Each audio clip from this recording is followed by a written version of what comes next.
the first day of Advent, the first day of a new church year, and the way that the calendar worked out at Grace.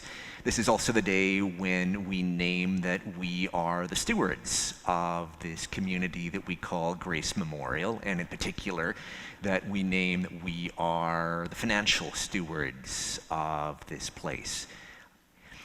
On a day like this, it's often the practice for the speaker to talk about all of the things that our financial gifts make possible. And I can't resist doing a little bit of that on a day like this one. Thanks to your generosity, this is a community of practitioners, some of whom are members of Grace and some of whom are not, and all of whom are inviting healing, belonging, and meaning further into the world, all of whom are inviting justice and love further into the world.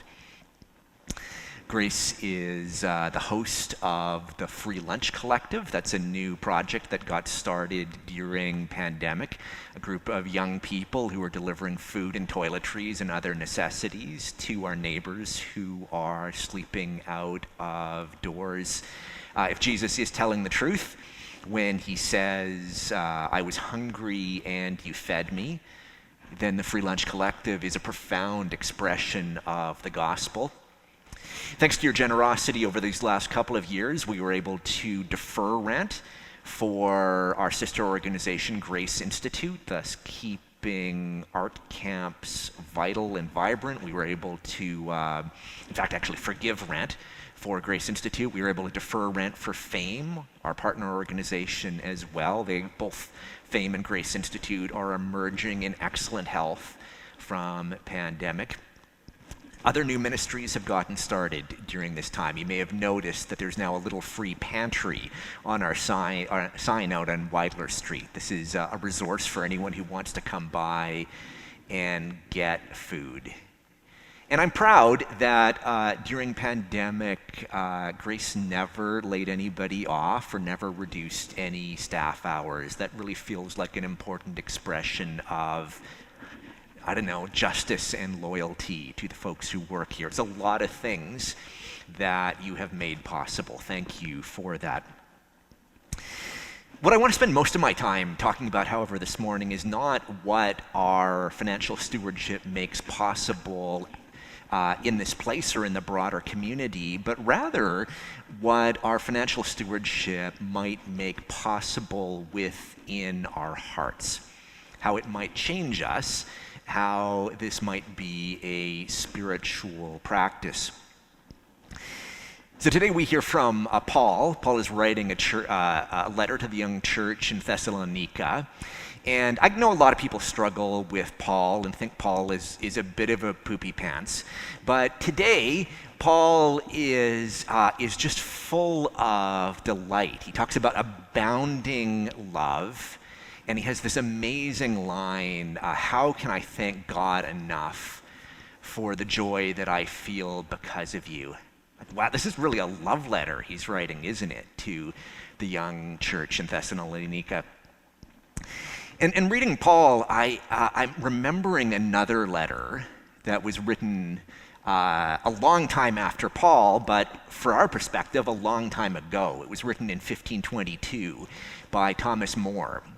And Thomas More he'd gotten a letter from his daughter Margaret, who was a college student. She was away in London at school. And Margaret had written her dad for the same reason that generations of college students have written their parents before and since, which is to say she was writing home to ask for money. And Moore's response is remarkable. I'm paraphrasing here. He says, Margaret, you're asking way too bashfully and way too hesitantly. I am a father who is eager to give. There's a check enclosed. Please go spend the money well so that I may have the joy of giving you more. Herb O'Driscoll, the wonderful Irish-Canadian preacher, says that Moore's letter actually transformed how he understands financial stewardship. He said he read that letter and he had this insight that there's two different ways that money leaves our possession. So the most common way for money to leave our possession, for us to pay someone, is because we owe them money. So Herb calls this being a debtor to someone. Money can leave our possession because we're a debtor. But the other way that money can leave our possession is because we want to give it away. We can give away money as a lover. And Moore in his letter is talking about the latter, giving away money as a lover. The change between a one and the other is radical in nature. To give away money as a debtor is rarely to feel love or to feel much of anything. Now, it's not to say that becoming a debtor is nefarious, right? It's how a lot of our society works, and often it's just fine. I want a cup of coffee. I go to Pete's.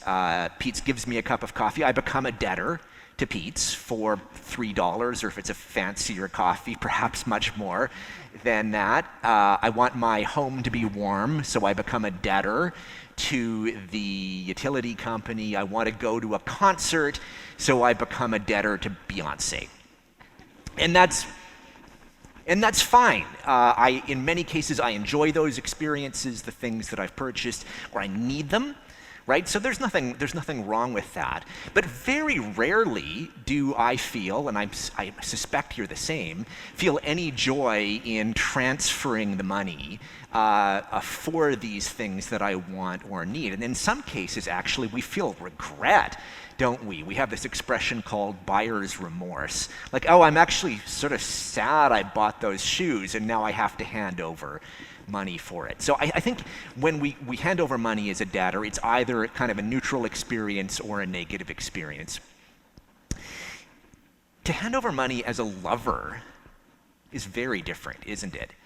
Suddenly there is someone whom we want to see thrive, or a place that we want to see thrive, or a movement that we want to see thrive, and in giving to it, in being a financial steward of the work that person or that place is doing, there is this joy and delight that we feel. There is something holy even in doing that. Jesus is constantly giving away gifts, and so maybe this kind of gift giving is an imitation of Christ. It's a delight to get to give money away as a lover. So there's a small team at Grace. Some of you are here today who've been. I don't know, Andrew. Do you remember what the official title of the team is? It's the Grace fundraising team or something. Something like that. Okay, Andrew's nodding. I'm broadly correct. And this is a team that Nancy Antrikin has assembled, and the primary task of the team these days is ramping up for the Grace Capital campaign. So raising not a small amount of money in partnership with Fame and Grace Institute, with the goal of building a new parish hall, building amazing kilns, another art space for Grace Institute, building a theater for Fame, and beside that, something that this project is going to make possible is 85 units or 100 units of affordable housing. It's kind of going to be amazing. And